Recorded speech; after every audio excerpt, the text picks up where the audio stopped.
Hey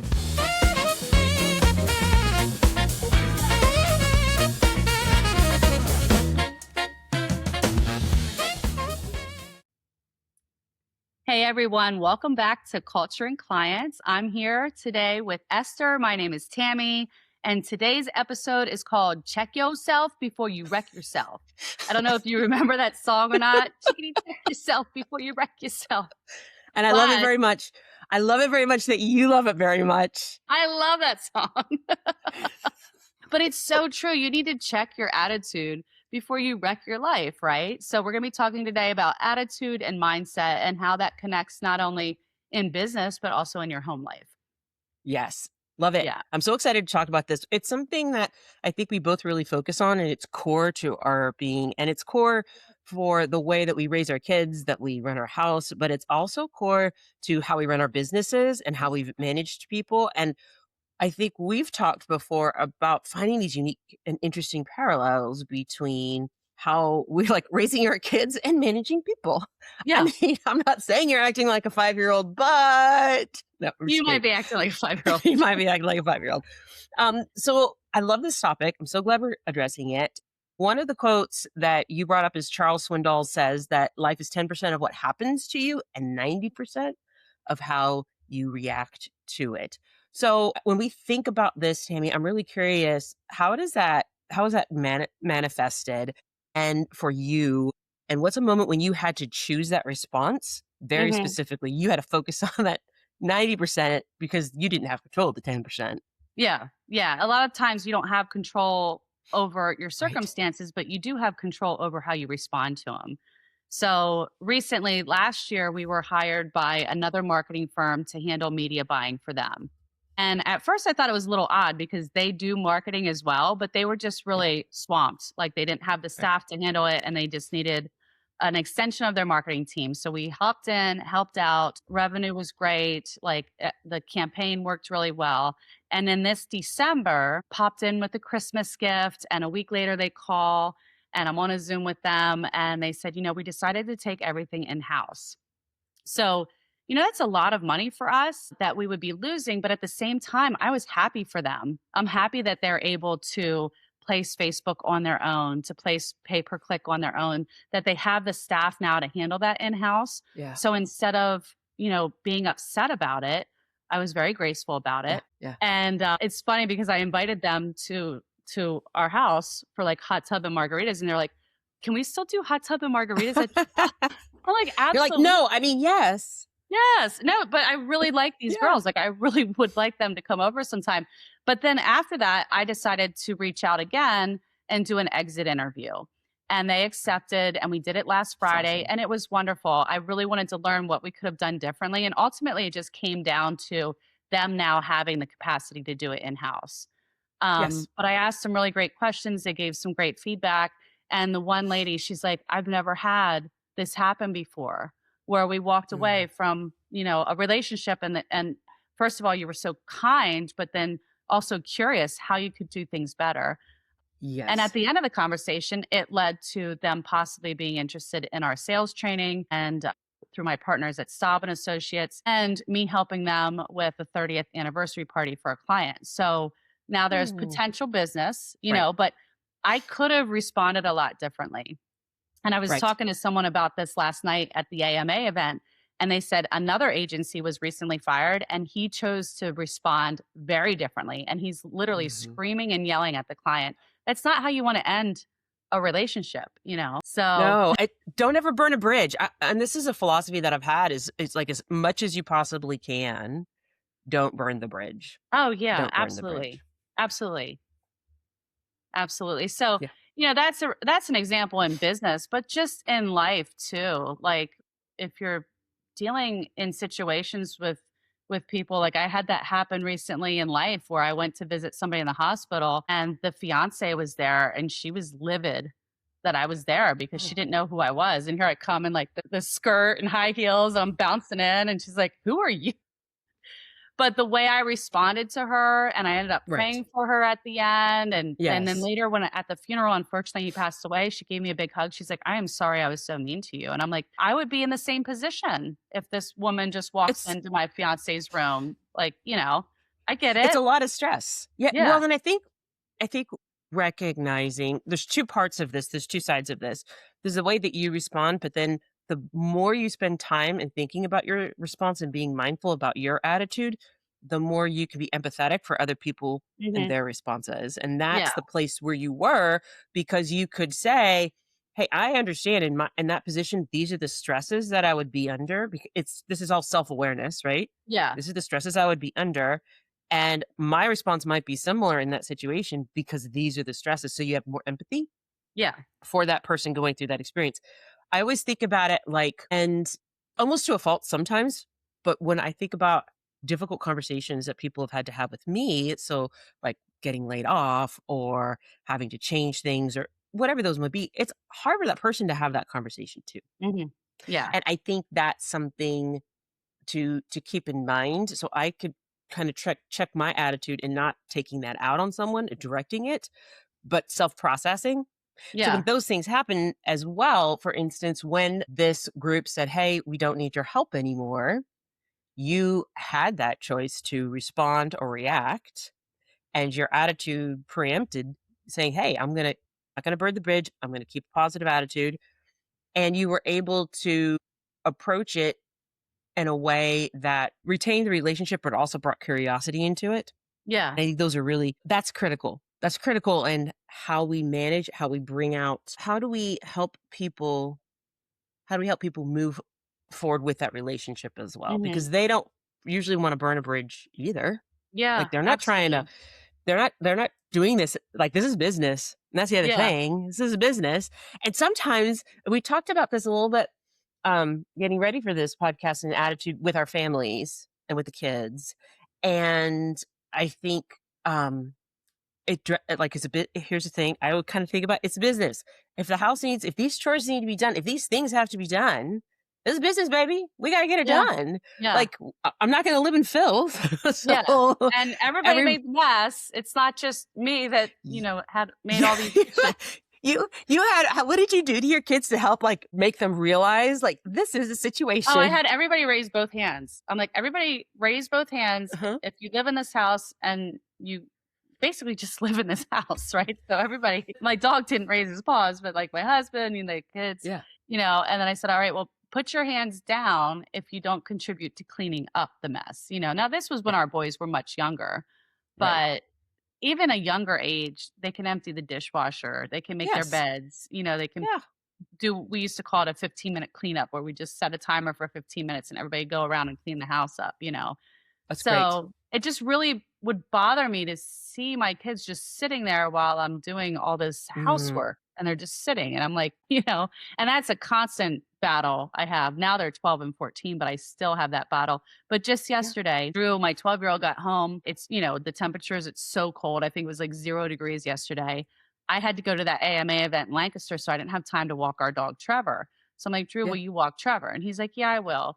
And I'm like, it's going to get dark soon. You need to walk him. And eventually he got his snow boots on, Yep. took Trevor out. And when he came back, you also have to be positive. I was like, Drew, I really appreciate you walking Trevor and I Yes. appreciate you not being rude about it and just doing it. And Yes. he's like, you're welcome, mom. Yeah. So Yeah. just Well, showing that appreciation too for the well, effort. and for their effort, and then framing it up like, "Hey, we're in this together." See, that's the Yeah. other thing. Like when I was leading various teams, we're in this together. We have to, as a team, get to this place. This isn't just about me getting there. It isn't about just you getting there. We've got to get Yeah. together as a team.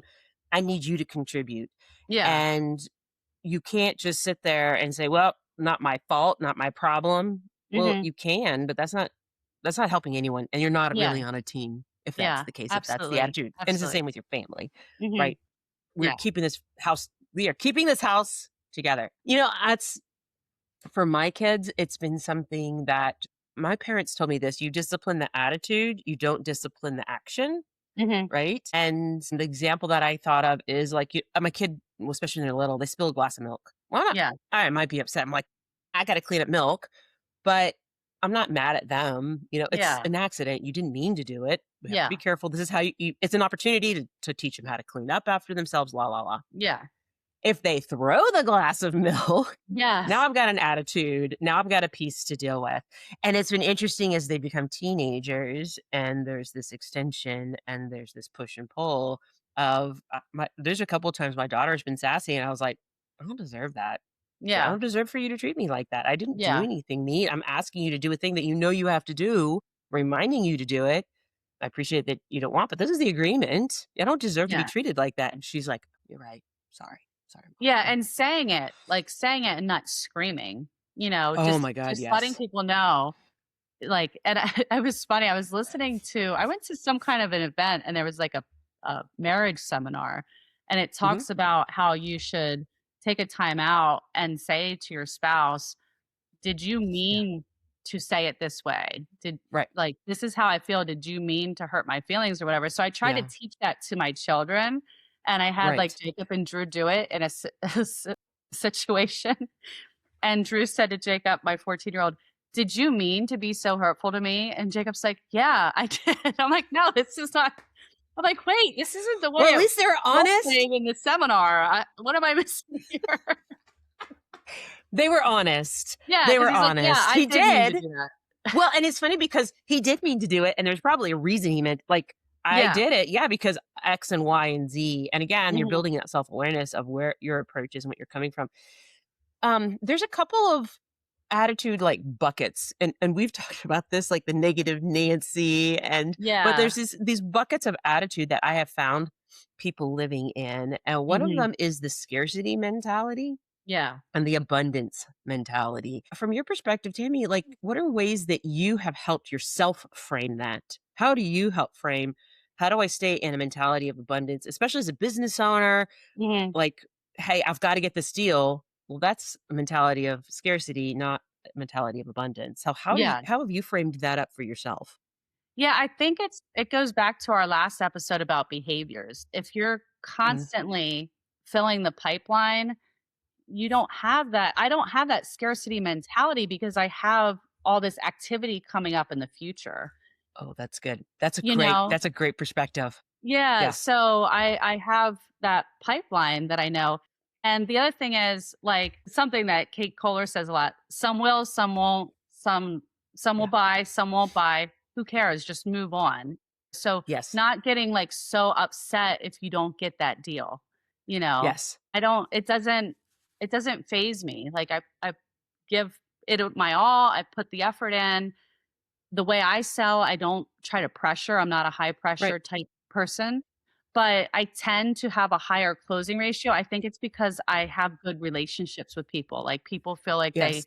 trust me and they like me and that I know what I'm doing. So that might be why I have a higher closing ratio than some other businesses out there. But I've Right. never really had that scarcity mentality. Yeah, and it comes I would say that scarcity mentality when working with people who have come from poverty, Mhm. there is a context that Yeah. people will have to work through. So if you're a business owner and you hey, I came from us being scrappy. I came from having to pull myself up from my bootstraps. It's sometimes easier to find yourself falling into that scarcity Yeah. mentality. Like, I've got to do this, or else I could lose my home. I won't eat. That may not be true. Like that may no, you're very successful. You're gonna be fine. But it's hard to move outside of that. And I've heard other very successful people talk about like they'll hoard certain things or they'll fuss at their kids for using too much toothpaste. Like Yeah. it's yeah, and it's because you're moving out of that. So Mhm. self-recognition of where you are in my experience and in my philosophy, the self-recognition of where you are in your attitude is number 1. Yeah. If you are upset, so let's say that you do have the client that's saying, "Hey, we're moving on. We really appreciate everything you've done." You have that emotional response. Why? Yeah. Asking yourself that. Why am I having an emotional response to it? Why am I angry or upset or scared about this? And sometimes it takes time to process. So what I have done at times is say, okay, I'm going to ask those questions in a minute. In the moment, I've trained myself to be cool, baby. We're gonna be Yeah. cool. We're not gonna. Nobody's freaking out. Nobody's freaking Yeah. out. Okay, thank you very much. Let's talk about this. Could I ask you some questions about it? Mhm. And then later you have the freak out. That's okay too. But you're able to explore internally. all right, I'm freaking out about this. I'm really worried or scared or frustrated. Why am I? Why Yeah. is this bothering my like this? Yeah. Because that self-awareness helps condition you, because this is a Mhm. lot about conditioning your own behaviors, condition you for that future interaction. And some things, they really are out of your control, and you might do a They are. fantastic job. Like, I have a friend who owns her own business, and just a lot of business started going away, and they were taking things internally, and they Mm, just didn't see the need for it anymore, and then she had to let some people go. So I was trying to walk through that with her and talk with her, and she mhm. found a full-time job. Now, yes, she's going to have to give up her business, but this full-time Yeah, job is paying very well, and she doesn't have that pressure now of being a business yeah, owner, because now right. it's salaries. So, in a way, it's like sometimes doors close and you're going through these seasons, but something else is gonna open up. So Ab Absolutely, absolutely. yeah. There's this is you mentioned this, some of the Sandler and that you work with Sandler a lot, and there's a term that you had mentioned, and I'm not as familiar with it. So could you kind of talk about like the Sandler 1 to 10? So Yeah, could the you talk a little I-10 bit about theory. what that is? Explain that a little bit Yeah, because I think there's some cool things that we could explore and methodologies. And Sandler yeah. has some great training around this about behaviors and attitude and methodologies. Mhm. Like, let's spend a little time exploring that. So first, let's start with the explanation. Yeah, so everybody, when you're born, when you have your first little baby, and you're born, do you think they're on a scale of 1 to 10, a 1 or a 10? I'm 10, Exactly. Like, they're of course. perfect. They're perfect in our eyes, but over time, people chip away at it. So you're born a Mhm. 10, and over time, people chip away at, "You're not enough. You're not a good basketball player. You're not pretty enough. You're not skinny enough." And then you look at yourself, and if somebody says, "Esther, what do you rate yourself on a 1 to 10?" And if you were honest with Mhm. yourself and you wrote it down, you might not write down 10, Right. you know? Because and then people want to be humble too. They don't want to be cocky. So like, well, I'm not going to Yeah. write down, you know, but they really don't feel like they're a 10, but you are, you know? So Mm. it like you let the world chip away at you. So if you go in thinking like a lot of times, especially when I started my business, I would get really nervous going into a meeting with like a CEO and other marketing Mhm. directors. And then I would get that like Mhm. imposter syndrome, like, "Who am I going Mhm. into this meeting?" And I Yeah. had to reconfirm, "I'm a 10. I'm worthy of this meeting, Right. and this person is no better than me. They're human just like I am." I think we kinda get in our head a little bit, Yes. so We that can get kinda in our head. defines the I-10 theory, learning to identify yourself as a 10 and then having that confidence. It's not about being cocky. It's about being Right. confident in who you are, what in the product that you're selling, that type of thing. Well, it's knowing what you are and are not good at. So there are things, and again, it comes so much, all of this, so much of it comes to self awareness. Mhm. But if I know there are things that I'm really good at. I know Yeah. there are things I'm also good at. Please do not ask me to do a sketch of your face because it will not be good. Yeah, like my bacon picture last night. I might just need to get a picture so we could share with the rest of the world the bacon trees. Yeah, and just for those listening to this podcast, we're at this event last night, and there's this woman that's talking Oh my about all god, this it's so funny. beautiful art that she's Beautiful doing, art. and absolutely beautiful. And then she asked me if I paint or whatever, and I did one of those paint nights where I painted like these trees, and it was like fall foliage, and it was so beautiful. And I came home, and I was so excited. I showed my family and my son. I think he was like 5 at the time. He's like, "Mom, that looks like bacon." They're bacon trees. I love it so So I much. had my son send the picture last night, and I showed it to everybody at the table last night, and Esther's like, "Yeah, that's bacon." Yeah. Bacon trees. Everybody And it's not just bacon, it's like bacon trees. Maybe bacon on a salad, but it was yeah, definitely like bacon yeah, trees. I it love it. definitely looks like bacon. I was So trying to put, like, some the white bark in the tree, and I think that made okay. it look like fatty bacon, I don't know. It's okay. It's okay, Tim, because we love you because there are things you're really good at, like But marketing and but strategy. painting is not. No bacon trees. No No bacon bacon trees. trees. Yeah. But it's knowing that, I think it's knowing that is a huge portion of it because I can say, "Yeah, I'm a 10, but not because of what I can't not because of what I can't do, but because of who I know I am Yeah. and my own self-worth. I think that's really powerful. What are some ways let's talk a little bit about giving some advice, like, when people are struggling with those feelings of inadequacy, Mhm. imposter syndrome, what are some ways that you have found you've either coached or you've internally, personally managed? What are some ways that you've managed or coached people to move past that? So, like, you're Yeah. rating yourself a 5, you're walking into the meeting feeling like 5. How do Yeah. you move up to that 10? Yeah, and it's just going back to the behaviors again, like getting Mhm. outside of your comfort zone. Instead of sending an email, pick up a phone, make that phone call. Or if, you know, if you're not posting on social because you're afraid of what people are thinking, you gotta get outside of that mindset. Like if you think about social media, people are scrolling so fast and they see your content in like 3 seconds and they keep scrolling. But people get in their head, like, and I do it myself. Like I wanted to post something yesterday and I was talking to you about the video and how my eyes were closed, my mouth was open, I couldn't change the thumbnail and I was all stressed out. I'm like, you know what? I'm gonna Yeah. go back to this later. But you get in your head and you get Yep. frozen, you get like stuck. So just continue to do those behaviors and show up for yourself. I think Yes. that's a good way to and then tell yourself, "I'm a 10." Like, Yeah. you gotta kinda hype yourself up almost like you would in a basketball game or something. I've also when I've had those, like, really, really down, I'm struggling today, I have a couple Mhm. of friends that I'll reach out to and be like, "I need you to tell me how amazing I am right now." They'll be like, Yeah. "I got this." And I'll do the same for them because you sometimes need that external voice. Sometimes the Mhm. internal voice can get to Yeah. be a lot. To be Yeah. a lot. There is an author, Jessica Petit, that I've listened to and watched some things. She's really funny, and her philosophy is do the best that you can with what you have some of the time. Yeah. And when you internalize that, like, I'm doing the best that I can right now, maybe not do the best that I can at all times, because that's kind of an Mhm. unrealistic expectation even for yourself. Yeah. So, but do the best that you can with what you have some of the time. Mhm. We have don't let go of some of those, like, crazy standards of perfection. Yeah. And I'm the oldest in my family, so that's a struggle, like, that perfectionism, it's gotta be perfect, I'll drive, drive, drive until I feel like it's perfect, and that's not healthy either. So how Yeah. do you find that balance? Because perfection often what is it the saying that perfection gets in the way of done? Like, you gotta get it done, so don't let perfection get in the way of progress. Yeah. Exactly. Exactly. Just show up. Just show up and do the work, Yes. you know? Yes. Yes. Yeah.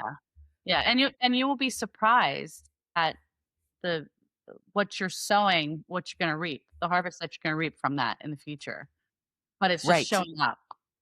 It is showing up, and it's the consistently showing up. Mhm. It's each time showing up consistently, and I think when you find yourself making that error or approaching something and, like, have an attitude and I do this with my kids, apologize, right? If Yeah. you approach something I've done this with staff too.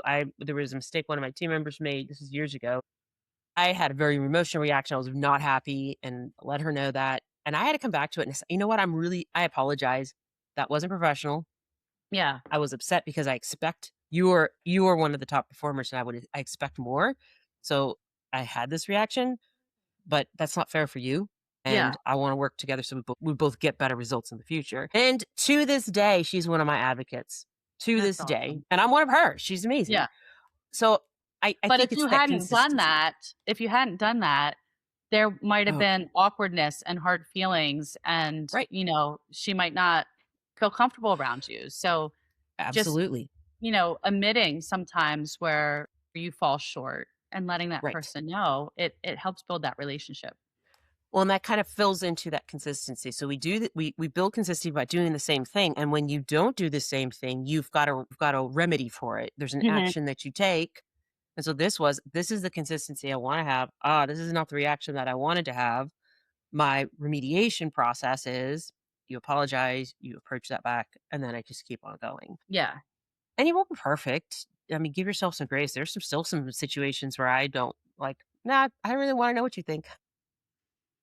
Well, it's I've moved scary, on. like, going into that It's exit okay. interview, I was like, "Oh, what if they Yes. say some things I don't wanna hear?" But as a business Yeah. owner, I wanted to know, Yes. because I want it could help me in the future with other clients, and they did Yes. give a good piece of feedback about reporting. So in marketing, we do Oh, yeah. reporting meetings with our clients and we do it every quarter because it takes a lot of time getting all the reports from our vendors Yes. and I said, it would have been really nice maybe to do the reporting meetings monthly. So that might be Oh, a question now that I ask. Maybe it's not right. the sit down hour and a half reporting meeting, but it may be a question that I ask future clients like, would you want me to send you a snapshot every month or is Yeah. quarterly okay? So that's a takeaway that I'm now going to apply to my business in the future. Yeah. So, and I do look at the campaigns every month and make adjustments if needed, but I don't always share it. Oh, that's a good point. Well, and I think that's sometimes to the point of attitude and perspective that what you're thinking, because you can make an assumption about someone's attitude, like, Mhm, oh, they just have a nasty attitude. No, they were thinking about something else when they were talking to them, and their face got funny. It wasn't about you, and I think that's a good point. Like you doing the work, but they don't know about it. And in customer service, I call this the black hole syndrome, mhm. where a customer asks you a question, and if you don't respond to them, letting them know you're working on it, they think it's gone into a black hole. And you Yeah, could be busting your patukas, in the and you could be making background. Yeah, all in the background, and they think, from their perspective, you're doing nothing. You don't care. So it's really important to make sure that you're communicating and closing that communication loop, because attitude perception. So the attitude that you have versus the perception of that attitude can be two different things. yeah. So if you're in an interaction with someone, it's really, really, really important to make sure those two, like And you're and you closing brought that up loop. And that's a communication good example. too. You brought up communication, and that's so important throughout the whole process when you're working with people, is letting them know where you're at in the process, Yes. So and that way they're not Yes. thinking you're just sitting back. So I like when I have a meeting with a client, the very next day I do a recap of our meeting. Like, this is what we Yeah. discussed. Did I capture this okay? Was there anything I missed? And then I'll say these are the next steps. This is what we'll be working on next, but then the following week, just to let you know, we've accomplished blah, blah, blah, blah, blah, Yep. still waiting on blah, blah, blah, blah, blah, to let them know. And in that exit interview, they were like, Tammy, that was so great because we have Yes. so many different things going on. So to get that reminder from you that you still needed, Right. creative for this and scripts for this, like just to move it forward, that's exactly what we needed, Yes. so that Expectation management. constant Yeah. communication, because if you don't communicate, like you said, they think you're not doing anything, where actually you probably are, but you're not Right. communicating what's going on in the background. Right. And when we think about attitude and we think about attitude perception, it's critical. So it's really critical to communicate that. And it's okay at times, like if you're in a tense situation. So let's not even say like a client, but let's say it's somebody in your organization. It's a tense situation, whatever that might be. It's okay to say, you know what? I need a minute to really process and think about Mhm. this. Yeah. That's okay. Be Yeah. cool. Be cool. Because you might be freaking out inside. It's okay to be like, I just need a minute. I need to think about this and come back to you. Mhm. That's a fair statement. Then Well, and as a yeah, it's really wise to do that too, because if you say what's on your mind right away, you can't get those words back. right, So having that minute to compose yourself, it's right, really wise to do that. right. Well, and Yeah. sometimes it's even also how you say. I've kind of trained myself, because I think attitude also is how you approach that. It's being calm. So even if I Mhm. do, I've had to tell a manager when I receive feedback, and I put that back on them. Like, this is why didn't you tell me? This shouldn't be coming to me now. Oh, it's not your fault. It's not fair. That's not fair Mhm. for you to make that judgment. But Yeah. saying it that way and not raising my voice, but not taking up space, but being frank and honest and candid, those Yeah. are all good behaviors as well. So it's tying that attitude in. I was ticked off, but the way that I've conditioned and coached myself was to stay really calm through that Mhm. conversation. And yeah, it was unfair of him, but at least I could tell him that, and he acknowledged it. Yeah. Something I wanted to go back to with the exit interview that I had Yeah. with that client. I've left companies before, but I've never had a company do an exit interview with me. So I think as Interesting. a business owner Yeah. or a manager, if somebody on your team leaves, especially somebody that was a really good worker, you want to create some questions to ask. what could we have done differently to keep you here? What did Yeah. you like? What didn't you like? So you can learn from that. So you don't, because you look at how much time you invest in Hmm. training your staff and everything, and then to lose like a rock star, Yeah. you want to know why, right? Right. Yep. You So do I it, don't and you know have to be willing to listen. if that's happened with you before where you've left a company. Have they offered exit interviews? Because I'm looking back on my Yeah. past work experience and I've never had one. Yes. No, they have left. I think most of the organizations that I was at, there was an exit interview, sometimes with HR, sometimes with my direct manager. It varied based on the organization. The trick has always been if there's really challenges at organizations, it's sometimes hard to have that candid Mhm. conversation. Yeah. So you have to balance that from the person who might need to share a candid conversation or to the person who might need to hear the candid conversation.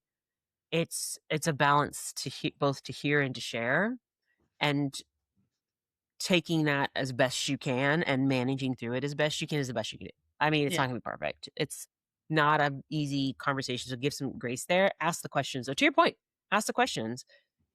You should be building this is something that I'm building out a new manager training course called the Curious Mind Trust. And in it, we talk about building psychological safety and trust because you have to build that trust within your organization if you really want people to perform at their best. Mhm. You really want to manage good teams. If you haven't built that trust, even in the exit interviews, they're not really going to tell you. Yeah. Yeah, and maybe that's best then that it's coming from somebody that's not your manager that you might feel more comfortable with, Yeah. like somebody in HR to share it with. Could be somebody in HR or external third parties. I Mhm. know some organizations have done that. They'll Yeah, contract external third parties because that you can tell people feel more comfortable telling the third party exactly. the specific. Give them the tea. Yeah, spill the tea, yo. Come on. Well, this has been fantastic, Tammy. Is there anything else that you wanted to cover before we sign off? I think too with attitude, it's about how you speak, like what comes out of your mouth. So if Yes. I start off a day where it's not a good day, if I say to myself, this is going to be a terrible day, it most likely Mm, will be a terrible day. But if I right. say, okay, they didn't start off the way it should have, but it's only going to get better from here. And some things I do, I might exercise, take my dog for a walk, get some fresh air, just to reset in a way. Mhm, But how you mhm. speak over your life, not only Yeah. in business, but in your personal life too. A good way to reset is to just say what you're thankful for and talk I about the love good things this. that happened. Yes. 100%. Gratitude can change your attitude big time.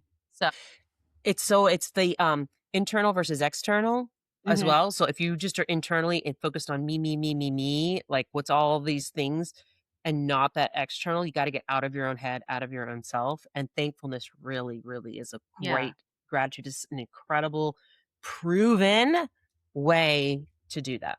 yeah, absolutely. And when you say internal, external too, when you give back or help Yes. or serve somebody else, that that helps. That helps me Yes. put things into perspective too. Yes.